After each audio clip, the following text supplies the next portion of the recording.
नकटिया नदी पर बड़ा एक्शन। सीईओ तनु जैन ने बताया सफाई से पौधरोपण तक का प्लान। 21 अगस्त से शुरू होगा अभियान। नमस्कार, आप देख रहे हैं भारत विजन लाइव। बरेली से भारत विजन लाइव के लिए सैयद शाहरुख अली की रिपोर्ट। बरेली के नकटिया नदी को साफ सुथरा और बेहतर बनाने की दिशा में छावनी परिषद ने बड़ा अभियान शुरू करने की तैयारी की है। छावनी परिषद की सीईओ तनु जैन ने प्रेस कॉन्फ्रेंस में नदी के संरक्षण को लेकर तैयार किए गए एक्शन प्लान की जानकारी दी। नदी के छावनी परिषद क्षेत्र में करीब 6 से 7 किलोमीटर हिस्से को पहले चरण में प्लास्टिक मुक्त कराने की तैयारी है। इसके बाद नदी में बायो रेमेडिएशन का काम कराया जाएगा। साथ ही नदी के दोनों किनारों पर बड़े पैमाने पर पौधरोपण भी किया जाएगा। सीईओ तनु जैन के मुताबिक 21 अगस्त की सुबह 9 बजे पौधरोपण अभियान की शुरुआत होगी। इसमें छावनी परिषद के कर्मचारियों के साथ क्षेत्र के स्कूलों और आम लोगों को भी जोड़ने की कोशिश की जा रही है। अभियान के तहत करीब 10 दिनों तक लगातार पौधरोपण किया जाएगा। खास बात यह है कि नकटिया नदी रामगंगा बेसिन का हिस्सा है। नदी को नमामि गंगे मिशन से जोड़ने की दिशा में भी तैयारी की जा रही है। इसके लिए नदी के वैज्ञानिक स्टडी और मैपिंग कराई जा चुकी है। वहीं नदी में पहुंच रहे अवैध सीवर को लेकर भी छावनी परिषद ने सख्ती के संकेत दिए हैं।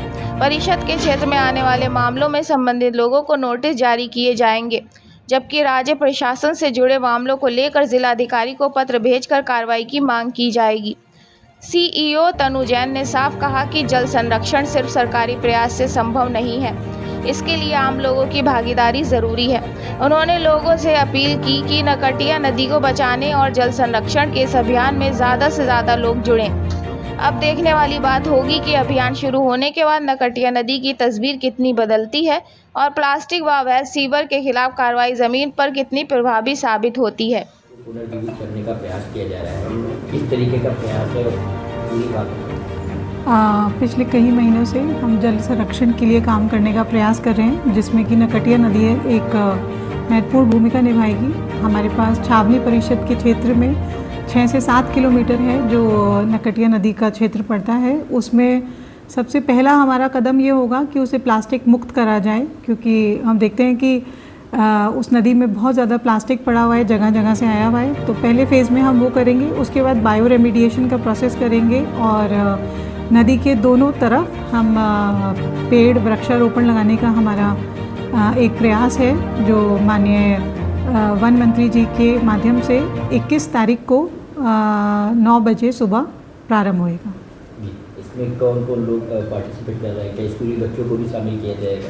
इसमें ये जैसे कि आप सब जानते हैं, जल शक्ति मंत्रालय का जन भागीदारी करके एक कार्यक्रम है जो कि पूरे देश भर के स्तर पे हो रहा है। तो उसी स्तर पे और उसी को आगे बढ़ाते हुए हमारा प्रयास रहेगा कि हमारे सारे एम्प्लॉयज़ भी रहें वहाँ पर और हमारे क्षेत्र में जितने स्कूल हैं उनकी भी पार्टिसिपेशन रहे, कि जिससे हम मैक्सिमम प्लांटेशन 21 तारीख को करें और 10 दिन तक लगातार प्लांटेशन का जो काम है वो चलता रहेगा। नमामि गंगे योजना के तहत भी इसमें काम होगा?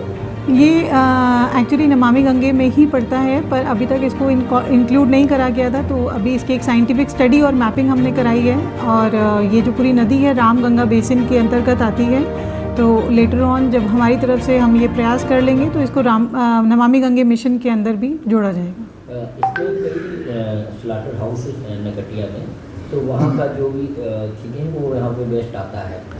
हमने देखा है यहाँ पर काफ़ी जगहों से सीवर आ रहा है जो अवैध तरीके से आ रहा है।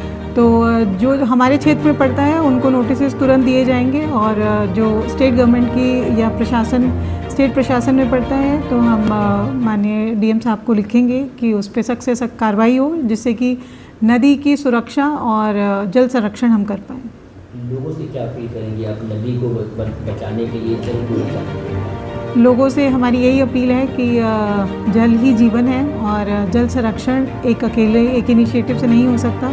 जब तक जन भागीदारी नहीं होएगी तब तक हमारा ये प्रयास असफल रहेगा। तो सभी से अनुरोध है और अपील है कि जो इसमें शामिल हो सके ज़रूर ये एक आहुति है जो दी जाए और इंडिविजुअली दी जाए, क्योंकि जल सबके लिए ही जीवन है। Thank you.